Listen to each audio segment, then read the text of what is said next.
Hey everyone, thanks for joining us as we continue our study through the Bible. And today we're beginning our study of the book of Exodus. And if you're with a Bible and would like to turn to it, turn to Exodus chapter 1. And as always, if you are growing from these teachings, appreciating this time in and through the Word, please share these with your friends or family members. It's such a great blessing for us to be able to have these go as far as they can possibly go. Now, the book of Exodus begins very straightforwardly. In verse 1 of chapter 1, it says, "These are the names of the sons of Israel who came to Egypt with Jacob, each with his household: Reuben, Simeon, Levi, and Judah, Issachar, Zebulun, and Benjamin, Dan and Naphtali, Gad and Asher. All the descendants of Jacob were 70 persons. Joseph was already in Egypt." Now, these first words that we just read here in the book of Exodus connect us back, in a sense, to the book of Genesis. In fact, in the Hebrew, it isn't "these are the names," but "and these are the names." So we've just completed our study through the book of Genesis, those 50 chapters, and the book concluded with Jacob's family moving from the land of promise in Canaan down to Egypt to be with Joseph, whom God had planted in that place. And there in Egypt, they would now thrive and flourish as a family and people together. And when Jacob moved his family there, the family was about 70 in number, so a small group of people.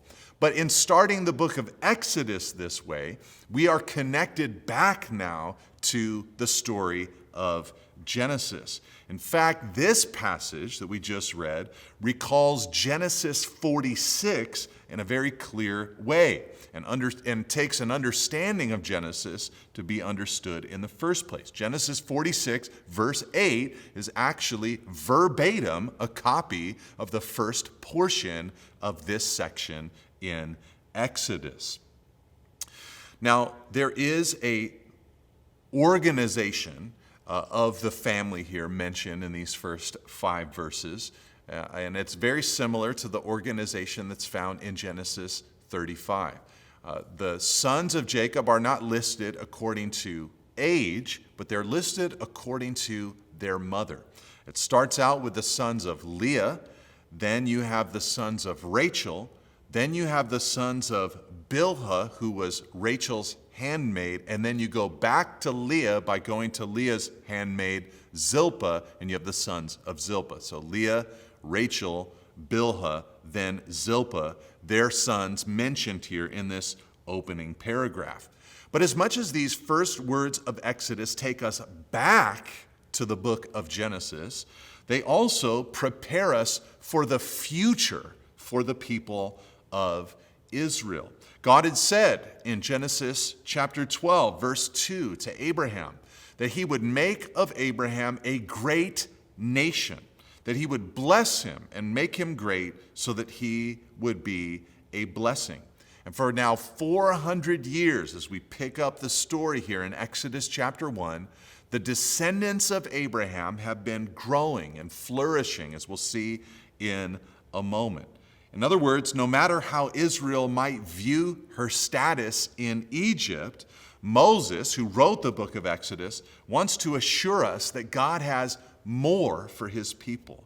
They needed not only numbers, but land and a constitution, or the law, which they would receive at Sinai. So these words connect us to the past, but they also create within us a hope and anticipation for the future. Certainly, Jacob's family must go beyond just 70 in number. God had protected them and made them a special people, but they were not yet a nation. So when you see 70 people, you say, they're not yet a nation. God still has to do more to fulfill his promise. Now, before moving further into the book of Exodus, I should mention to you a basic outline for the book as we enter into it.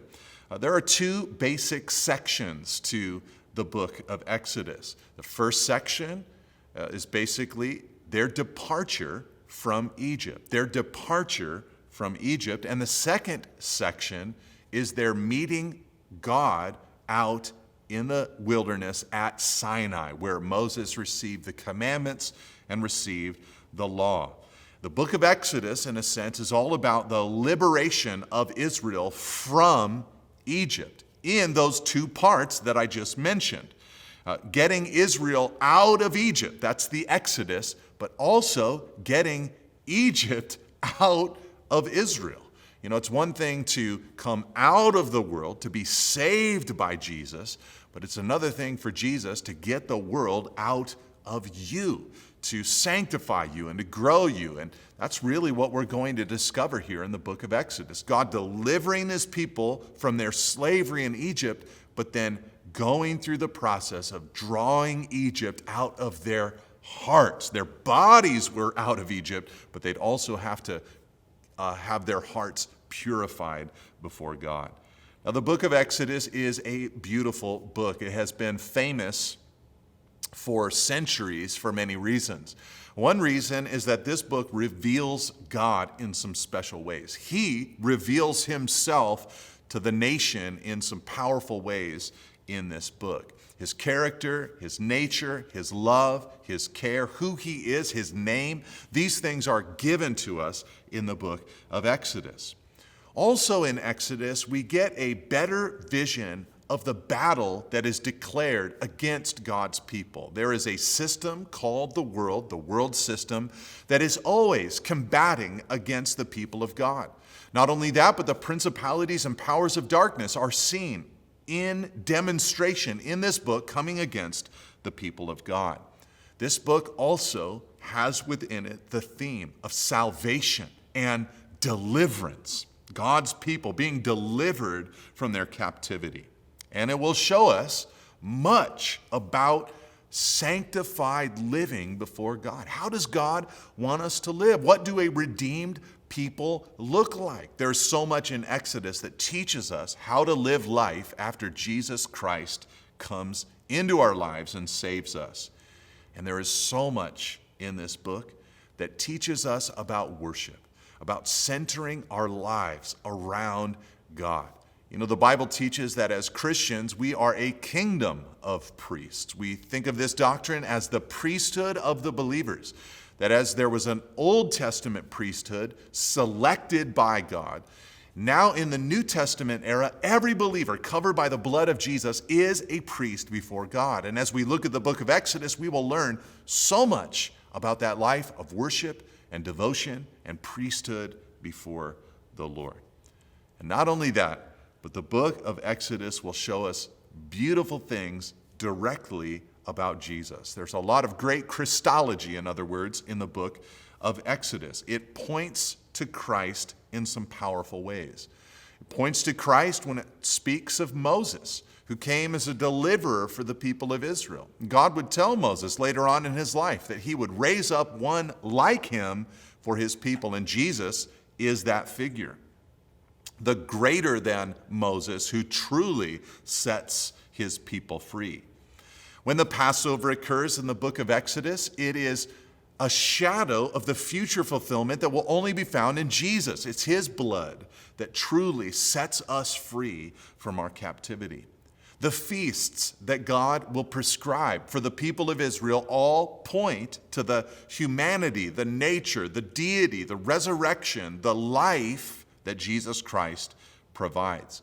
The Exodus itself, of course, speaks to us of our regeneration, of our salvation. Just as they came out of the Red Sea, so we also are born again, so to speak, delivered from our sin.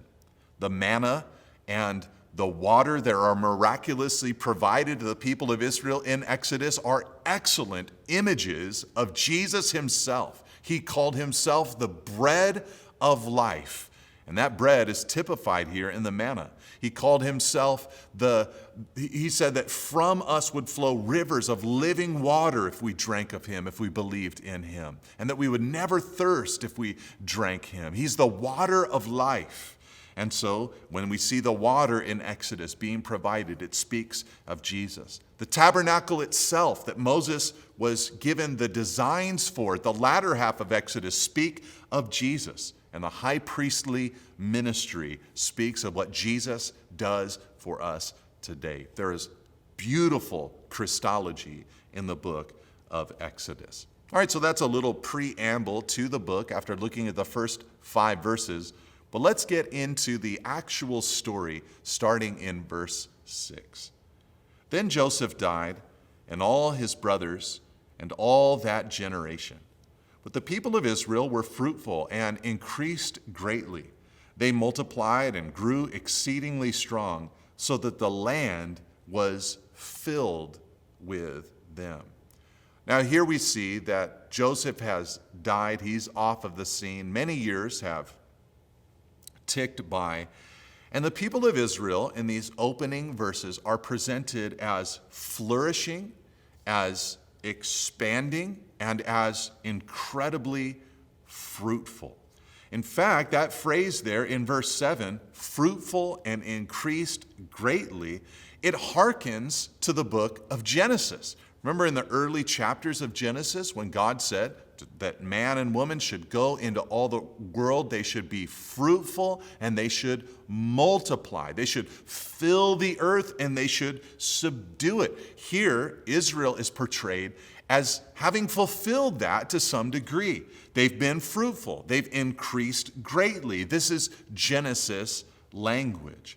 And in a sense, to us as readers of the book of Exodus, having just come especially from Genesis, we should be astounded by the fact that they have multiplied to this kind of degree. The reason we should be astounded is because, if you'll remember, in the book of Genesis, birth was always a struggle. Birth was always a struggle. Abraham and Sarah could not have a child for many years. Isaac and Rebekah did not have many children, and the children they had were a great struggle. Isaac had to pray for his wife's womb that she would have a child. There was barrenness in Jacob's family for many years before God opened the womb of Leah and opened it again, and then the womb of Rachel. So in Genesis, the portrayal is that of difficulty in birth. In other words, it's hard to have babies in the book of Genesis. But in Exodus, birth happens in spite of the struggle. There they are in Egypt, but they're just flourishing. Babies are all over the place in the land of Israel. So they are just multiplying in incredible ways. Now, to try to put a number on how large they grew by the time of the Exodus, one of the things that we can do is look at the report in Exodus 12, verse 37. There it tells us that the men in Israel were 600,000 in number. So conservatively, you could then extrapolate and say that including women and children, they were likely around 2 to 3 million in size, if not more, at the time of the Exodus. So they had multiplied in an amazing way during those 400 years of captivity. This is designed for us to see God as the one who is carrying out his promise. Who has done this thing? Who has caused the people of Israel to flourish numerically? God has done this. He made promises to Adam, then Noah, then Abraham, then Isaac, then Jacob, that they would be expansive and fruitful, that their family line would flourish and grow. And God is now doing that in this place. In fact, God had said in Genesis 46, verse 3 to Jacob, he said, "I'm the God of your father. Do not be afraid to go down to Egypt, for there I will make you into a great nation." And here we see that God has done just that. He's fulfilled his word. Even though he isn't named in chapter 1, he's clearly at work here in chapter 1, prospering the people of Israel. But the story pivots in verse 8. It says, "Now there arose a new king over Egypt who did not know Joseph." Now, when it says that there was a new king, it's possible that this means a new dynasty, not just another king in the same dynasty, but a new dynasty that moved in, took over in Egypt, which happened in their history, and that this new dynasty did not have the same connection to Joseph. They could have known of him historically, but he was just a historical figure to them. They did not know him or feel indebted to him in any way. No sense of duty to Joseph or his family. And this Pharaoh, this king, verse 9, said to his people, "Behold, the people of Israel are too many and too mighty for us. Come, let us deal shrewdly with them, lest they multiply. And if war breaks out, they join our enemies and fight against us and escape from the land." Okay, here the people of Israel are mentioned. It's the first time, actually, they're spoken of as the people of Israel. And it's Pharaoh that is speaking of them in that way. And he begins to deal shrewdly with them because of their numbers. He sees them as a threat. Their numbers are a threat. And part of the reason that he would have seen them as a threat was not only because of their numbers, but because they had not assimilated into Egyptian culture. They had not intermarried, they had not been absorbed into Egyptian culture. So they stood out as a number of people who were not Egyptian. And his fear was that if war broke out, when the invaders came, the Israelites might rise up and fight with the invaders rather than against the invaders, because they'd, again, not been assimilated into the Egyptian culture.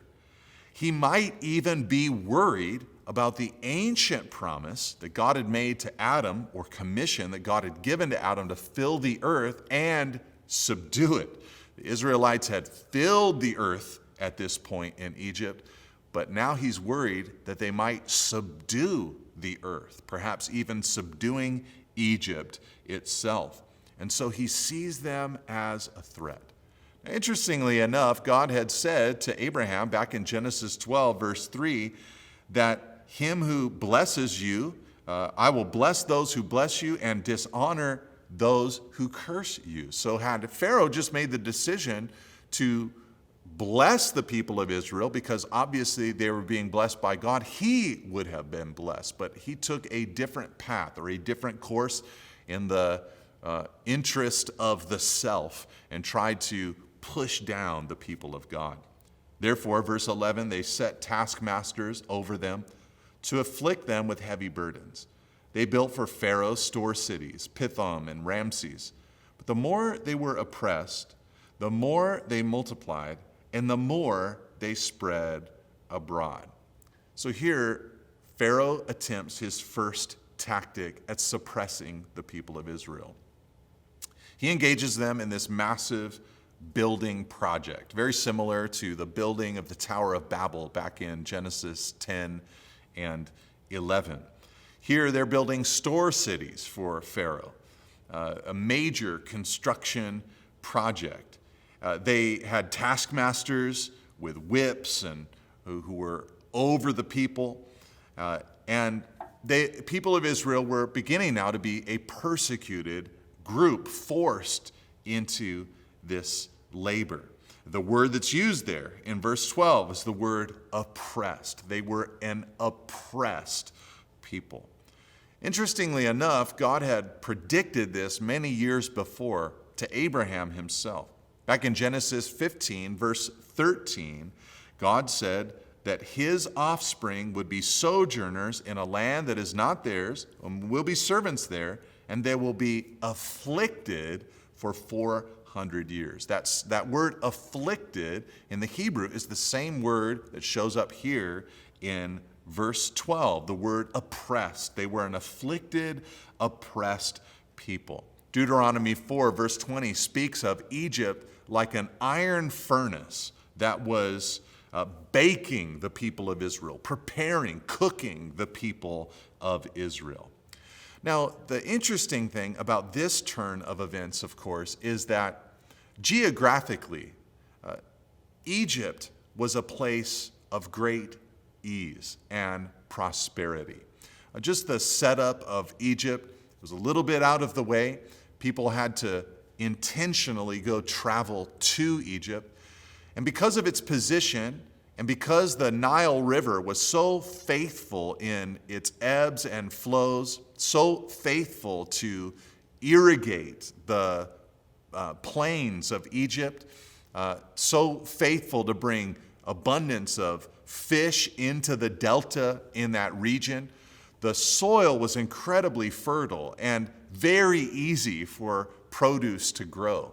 In fact, if you look at images of plows or instruments for farming in Egyptian art from this era, you can see these images that it's just a small little plow, teeny little instruments, because they didn't really have to work the land very hard at all to try to produce crops.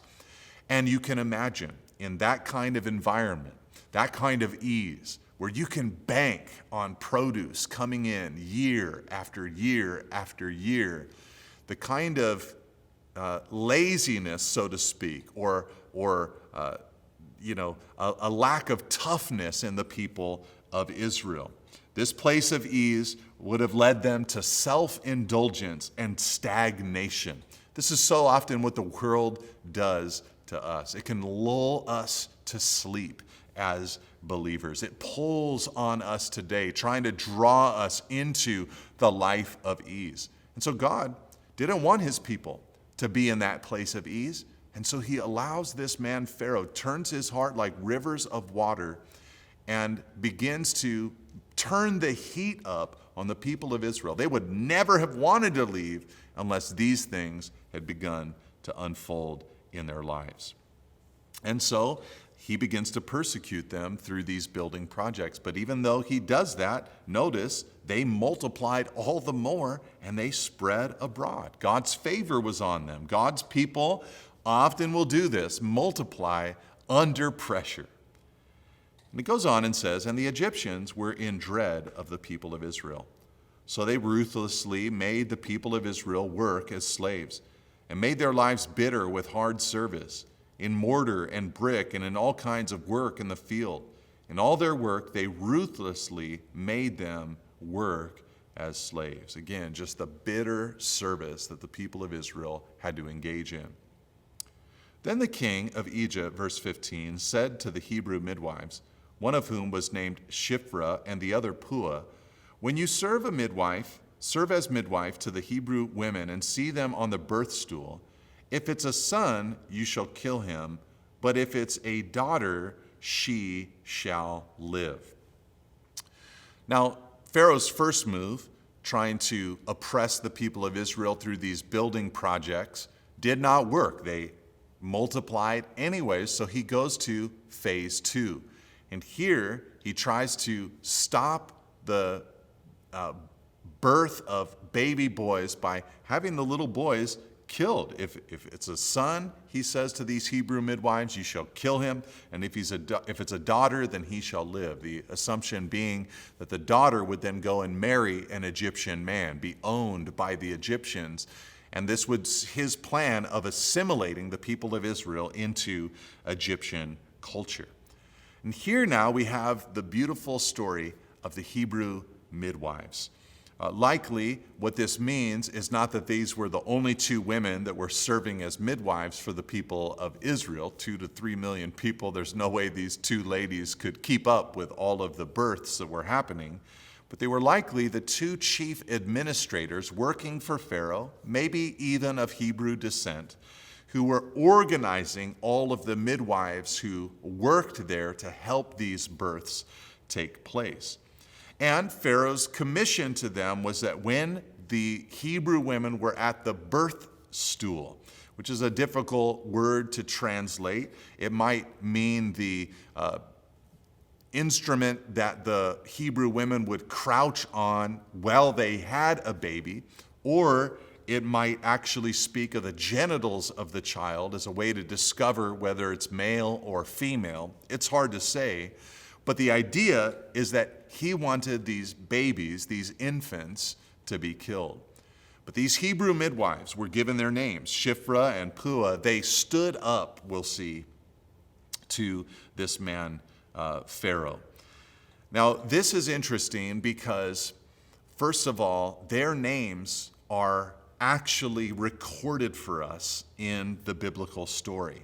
Pharaoh's name is not recorded, and if you need reading material to put you to sleep at night, you could read many of the debates that have been waged in scholarly forums trying to figure out which dynasty Moses was born in. Which dynasty did these events occur in? It's hard to say with any specificity.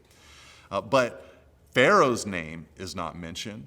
Pharaoh's daughter in chapter 2, she's mentioned, but her name is not mentioned. Moses' mother's name is not mentioned until later in the book of Exodus. And even Moses' older sister, who will go to the riverbank and really rescue Moses, she is not mentioned by name until later on in the book. In these first two chapters, no one is really named except for these two women. They are honored, in other words, for the rescue of God's people. They would not submit to the dictates of Pharaoh. That's why it says in verse 17, "But the midwives feared God and did not do as the king of Egypt commanded them, but let the male children live." They feared the Lord. Now, it's been said that this is the first mention in Scripture of civil disobedience. They heard the word of the governing authorities, and they behaved in a way that was disobedient to those dictates. And the reason they were able to do this is because they had a fear of God. They had a fear of God in their hearts. You know, we need people like this in our world today. Peter said in Acts 5, verse 29, that we must obey God rather than men. We must obey God rather than men. And I believe in the years to come, and even today in the West, believers are going to need great discernment to know how to fear the Lord and obey God rather than men. I think of teachers, for instance, who will be asked to refer to a child who is male in gender and in every way, but is claiming that he is female, and being asked or told that they must refer to this male child as female. It's going to take great discernment and wisdom for teachers to know how to respond to that kind of conundrum. We certainly don't want to, as believers, speak something that is untrue. And so it's very difficult to imagine affirming that kind of lie in a child's life. But then on the other hand, there's a great battle and war legally that a believer might engage in if they make a big public stand. And there is a need for people like that. And there are resources available for those who are willing to fight that kind of fight.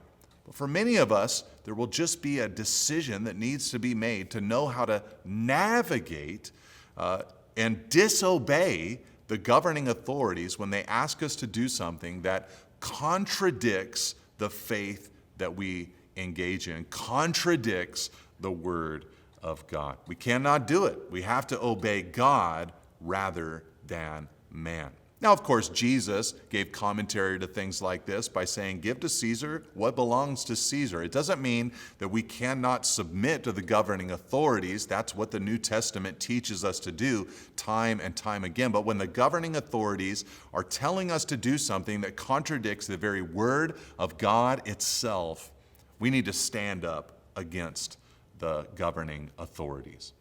So, verse 18, the king of Egypt called the midwives and said to them, "Why have you done this, and let the male children live?" The midwives said to Pharaoh, "Because the Hebrew women are not like the Egyptian women, for they are vigorous and give birth before the midwives come to them." Now, this is just a made-up story. This is preying on the attitudes that we often have about other nationalities. They can be a mystery to us, and for Pharaoh, the Israelites were a mystery to him, and so these Hebrew midwives could say, "Oh, they're different than Egyptian women. They give birth real quickly," and Pharaoh believed it, at least for a time. So, verse 20, God dealt well with the midwives, And the people multiplied and grew very strong. And because the midwives feared God, he gave them families. He blessed them. Many of these women likely became midwives in the first place because they hadn't had children of their own. That would have been a cultural thing for them to do in that place and time. And so God blesses them with families in their own right. Then Pharaoh, verse 22, commanded all his people, every son that is born to the Hebrews you shall cast into the Nile, but you shall let every daughter live. This is a gruesome word. This is plan C, so to speak. Plan A, engage them in a building project that puts such pressure on them that they cannot multiply. They multiplied anyways. Plan B, tell the midwives to kill the boys and assimilate the girls into Egyptian society. That failed. They multiplied anyways. So now plan C, by direct dictate to all of the people, he says, when you see a Hebrew baby boy, you throw him into the Nile River. The crime would be to throw the baby into the Nile, and the cover-up of the crime would be the Nile River itself. Now, obviously, this is gruesome stuff that is happening here in Exodus chapter 1. This command is terrible as he cuts out the middleman and just tells all of Egypt to kill the Hebrew male babies. Israel, in a sense here, was struggling to be born. And just a powerful reality here in Exodus chapter 1. Now, an interesting thing to note in all of this is that in the beginning here, Exodus 1 and 2, as Israel is being born, there's a focus on women. You have these Hebrew midwives, you have all of these mothers. In chapter 2, you'll have Moses' mother and Moses' sister. Then you'll have Moses' wife. There's a focus on women and what they are doing to help rescue the people of God. It's very similar to the New Testament when you read the book of Luke, for instance, and discover all of the women that are engaged in bringing forth the Messiah. Elizabeth, the mother of John the Baptist, and Mary, the mother of Jesus, and Anna, who prophesied over Jesus in the temple. All of these women engaged in the life and ministry, helping to produce the Messiah. This is a great question to ask. Why is this the case here at the beginning of Exodus, that all of these women are involved in producing the deliverer for God's people? But in the midst of all of this chaos in chapter 1, we of course know that God, his love, is behind all of this chaos. There's more for the people of Israel than life in Egypt, and he's designing events to help draw them out of Egypt. There is more to life than just what the world has to offer. He wants to draw us out. Now let's move on to chapter 2. Now a man from the house of Levi went and took as his wife a Levite woman.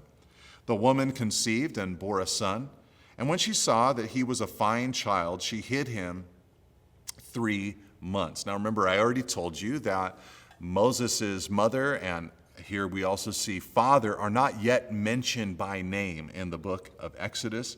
In chapter 6, we learned that his father was named Amram and his mother was named Jochebed. We also learned that they already had 2 children, an older sister and older brother for Moses, the brother named Aaron, the sister named Miriam. These parents decided that they would have a child in the midst of this chaotic time. And they had a baby boy who, of course, was under a death sentence from Pharaoh. But because he was, as it says there in the Bible, a fine child, they hid him, they protected him for 3 months. Stephen gave a message in the book of Acts looking back on the life of Moses. And one of the things he said about Moses in Acts 7, verse 20, is that Moses was no ordinary child. There was just a beauty about him. He looked different. It says in Hebrews 11, verse 23 about Moses, that he was hidden for 3 months by his parents because they saw that the child was beautiful. There was just something striking about Moses' appearance beyond just the beauty that any parent sees in a newborn. There was something astounding about how he looked, even as a little baby. And this is actually a theme somewhat in the Old Testament. People like Sarah or Joseph or Rachel or David or Esther, all people that were used mightily by God and had striking features. They were attractive in appearance, but God pushed past what they were externally and used them because of who they were inwardly. And that would have to develop in Moses' life as well. He would not get by just on his exterior and his beauty or majesty in the outward appearance. He'd have to go out into the wilderness and get chastened by God and grow inwardly as well. For 3 months, Moses' parents hid their little baby boy. But after 3 months, they felt that they could hide him no longer. And so it says in verse 3, when she could hide him no longer, she took for him a basket made of bulrushes and daubed it with bitumen and pitch. She put the child in it and placed it among the reeds by the riverbank. And his sisters stood at a distance to know what would be done for him. So Moses' mother comes up with this plan. She creates this basket. That word for basket is actually the same word for ark that is used to describe Noah's ark. And you remember in Noah's ark, it was sealed with pitch. Here, this little ark for baby Moses is also sealed with pitch. Pharaoh is trying to drown the baby boys in the Nile River, and Moses' ark is going to save him from drowning, just as Noah's ark saved him and his household and the animals from drowning. And so in a sense, Jochebed, Moses' mother, she really is obeying Pharaoh. He said, throw the baby boys into the Nile River. Well, she puts him in an ark before she throws him into the Nile River. She seems to have a plan to preserve her son's life. So let's read on. Now the daughter of Pharaoh came down to bathe at the river. Well, her young women walked beside the river. She saw the basket among the reeds and sent her servant woman, and she took it. When she opened it, she saw the child, and behold, the baby was crying. She took pity on him and said, "This is one of the Hebrews' children." Now again, though there's much conjecture about this princess's identity, it's really not mentioned in the book of Exodus, and it's hard to ascertain with certainty who she is. She's not identified at this portion of the story. She hears the crying, she sees the basket, she sends a servant girl to go collect it for her. And when she opened it, when she saw the baby crying, which, by the way, is not mentioned often in the Bible, a child crying, a baby crying, it's a noteworthy moment.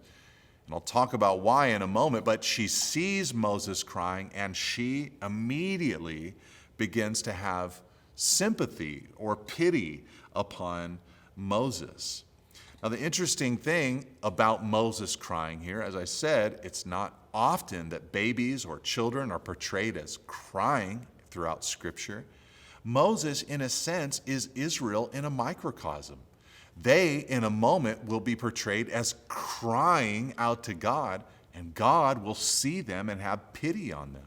Here, Moses, in the basket, cries out, and Pharaoh's daughter sees him, hears him, and she has pity herself upon his life. She felt sorry for him because of what she saw him enduring. This, by the way, is one of the great strategies of those who are fighting the pro-life cause in countries that allow for abortion to take place. Just showing the images of children in the womb, showing the images of what they experience and how they can actually feel pain, showing and demonstrating through that imagery that we're dealing with human beings. That image does so much to help stir sympathy and compassion for the child himself or herself. And when Pharaoh's daughter saw Moses in that basket, her heart was moved. Then, verse 7, his sister said to Pharaoh's daughter, "Shall I go and call you a nurse from the Hebrew women to nurse the child for you?" And Pharaoh's daughter said to her, "Go." So the girl went and called the child's mother. And Pharaoh's daughter said to her, "Take this child away and nurse him for me, and I will give you your wages." So the woman took the child and nursed him. Now, this is a wild part of the story. You know, we love in our New Testament economy, Romans 8, verse 28, that for those who love God and are called according to his purpose, all things work together for good. And this is certainly one of those examples. Jochebed, Moses' mother, releases Moses. Pharaoh's daughter pulls him out of the river. Moses' older sister, Miriam, comes out and says, "Hey, do you want me to go find a Hebrew woman to nurse this child while he's young?" And Pharaoh's daughter says, "Yes, please do." And Miriam takes her little baby brother back to her mom and says, "Hey, Pharaoh's daughter wants to pay you to do what you were wanting to do anyways. Be the mother to this child."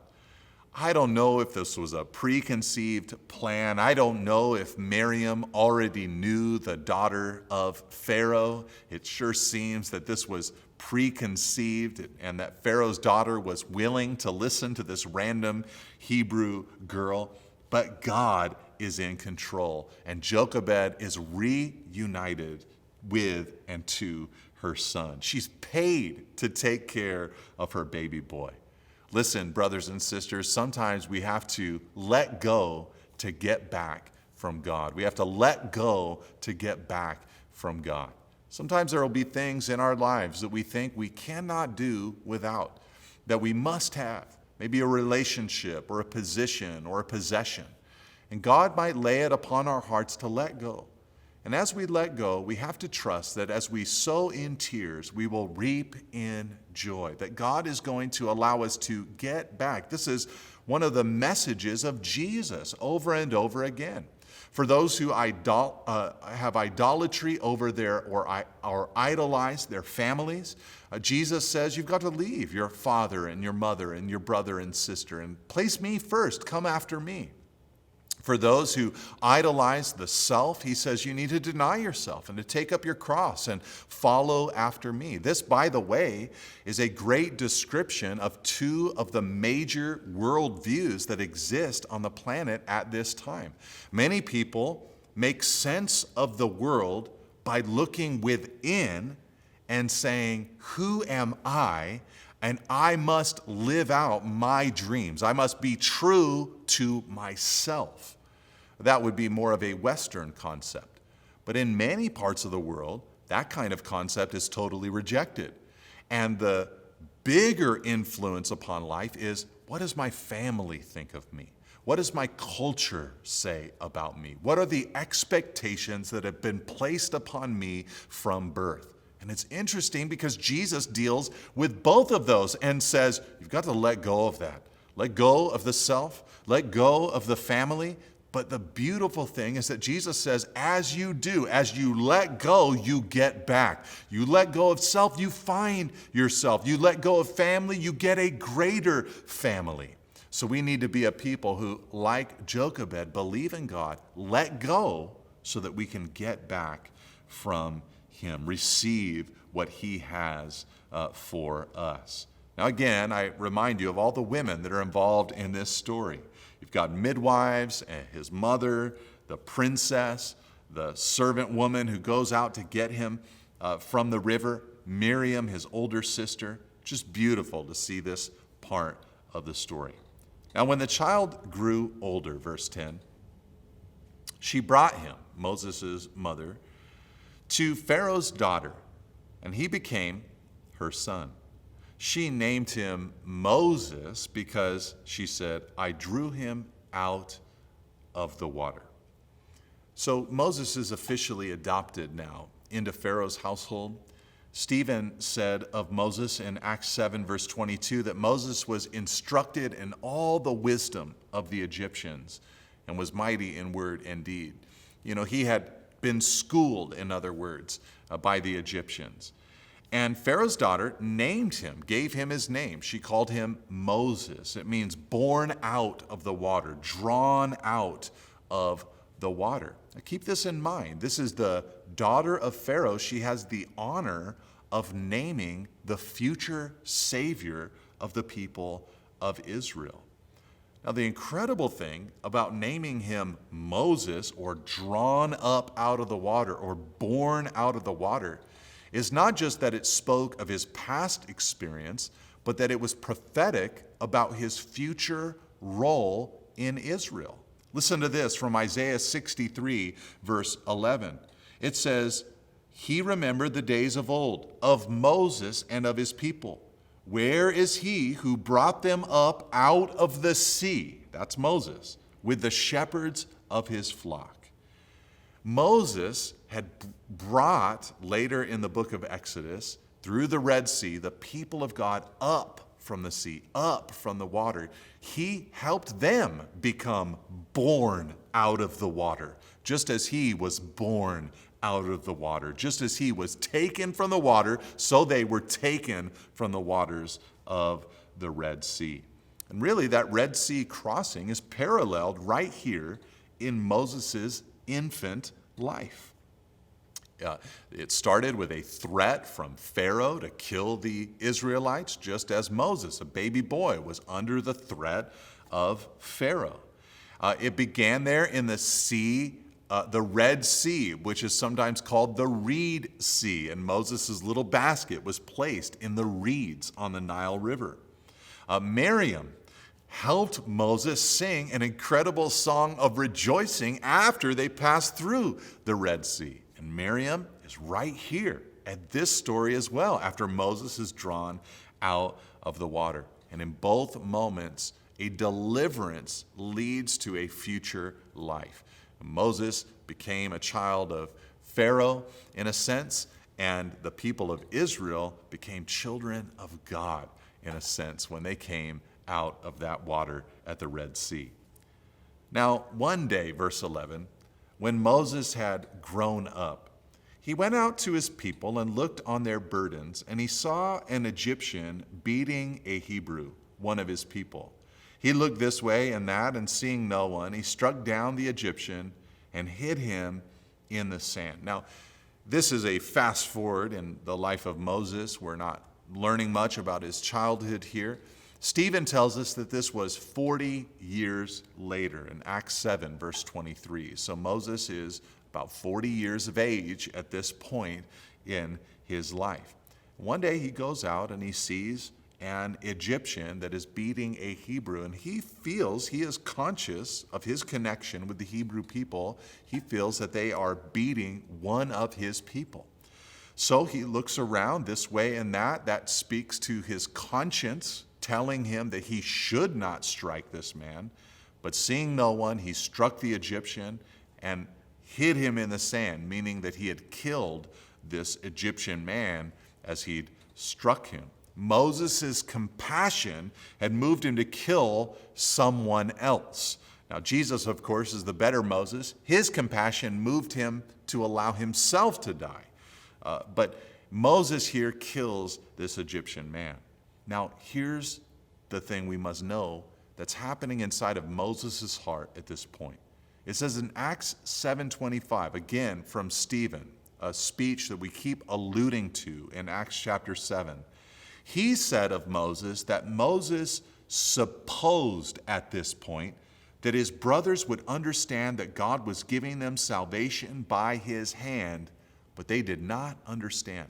In other words, at 40 years of age, Moses thought, the people, they know that I'm their deliverer. I'm their hope to get out of this oppression that has been brought upon them. But as we're going to see, they were not ready to receive Moses in that role. They still needed more time, and so did he. So he looked this way and that, and he killed this Egyptian man. When he went out the next day, verse 13, behold, 2 Hebrews were struggling together. And he said to the man in the wrong, why do you strike your companion? He answered, who made you a prince and a judge over us? Do you mean to kill me as you killed the Egyptian? Then Moses was afraid and thought, surely the thing is known. When Pharaoh heard of it, he sought to kill Moses, but Moses fled from Pharaoh and stayed in the land of Midian, and he sat down by a well. Here, Moses realizes that his sin has been found out. The fact that he's killed the Egyptian is now public knowledge amongst the Hebrew people, and he knows that it's only a matter of time before Pharaoh hears about what he's done. He will be presented to Pharaoh as a man who is in league with Pharaoh's enemy, the people of Israel, the Israelites. And so he flees to the land of Midian, which was a place that he could go to escape Egyptian observation. And he goes to live amongst these nomads in the region of Midian. Now, Midian had been founded by a son of Keturah, the wife of Abraham. If you might remember, after Sarah died, Abraham took Keturah to be his bride, and they had some sons of their own. One of them was Midian, and he had gone and established these Midianite people. And so Moses ran to this land that was very different from Egypt, not a fertile place, but a dry and deserted place.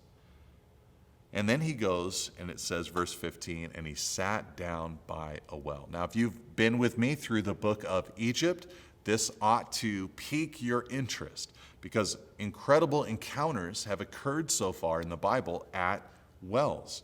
Rachel and Rebekah were both met at a well. And so Moses now, journeying, comes to a well. Who is he going to meet? Let's read on. Verse 16. Now the priest of Midian had 7 daughters, and they came and drew water and filled the troughs to water their father's flock.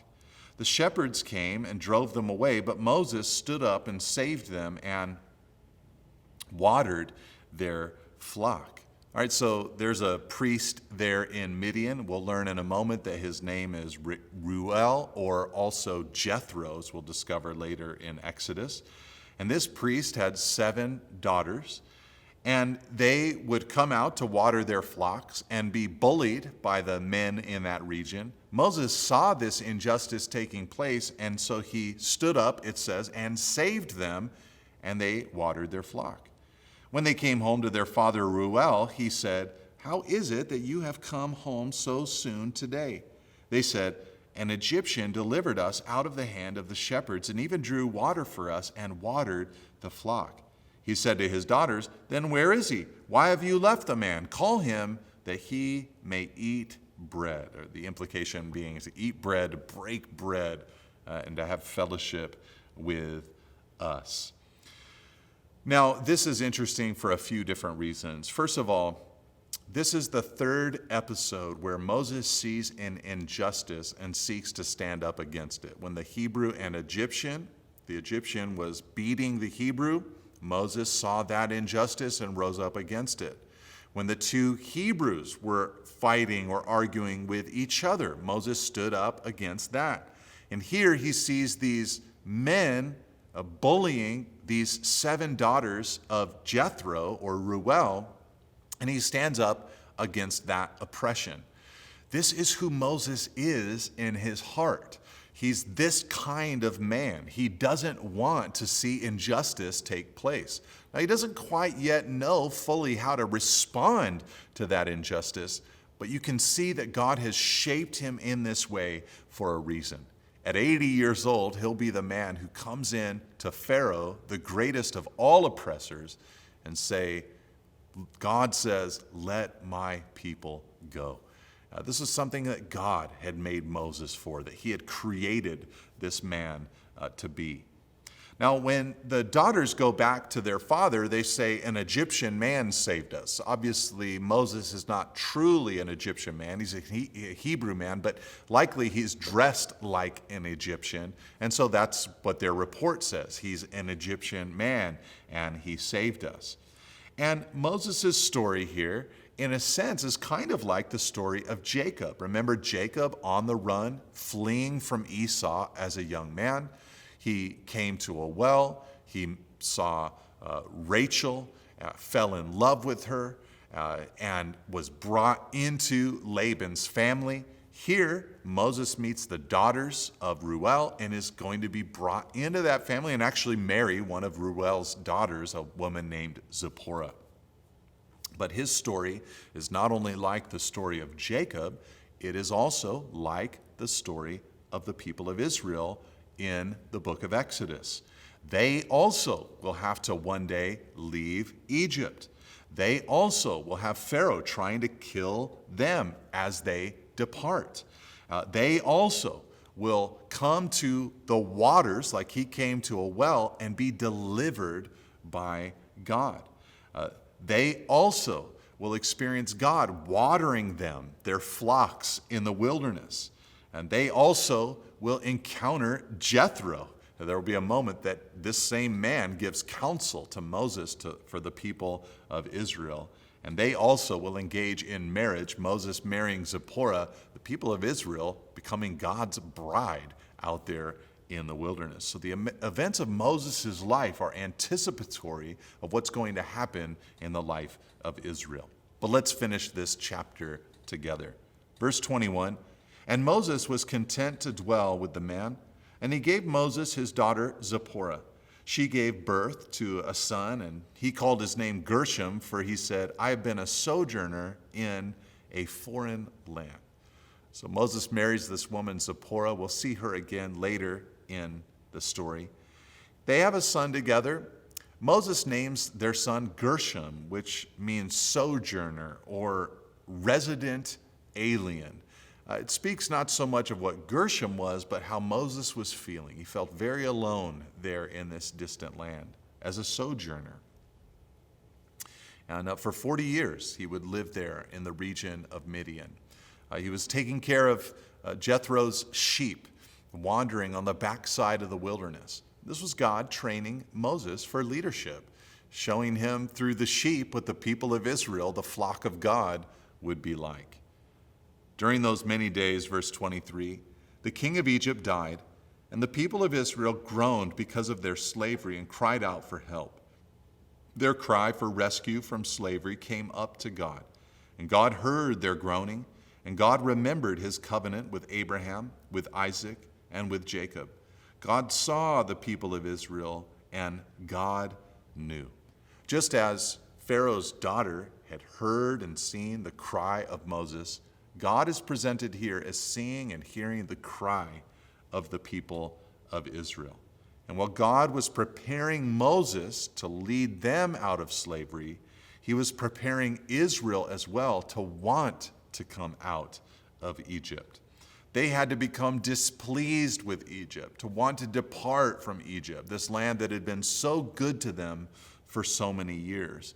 And God is presented as very active. There are 4 words describing his activity. He heard, he remembered, he saw, he knew. And what he remembered most of all was the covenant that he'd made with Abraham and Isaac and Jacob. God remembered his own word, his own promise. When he heard the cry of Israel, he knew that he would act because of the covenant that he had made with his people. God bless you, church. Have a wonderful week.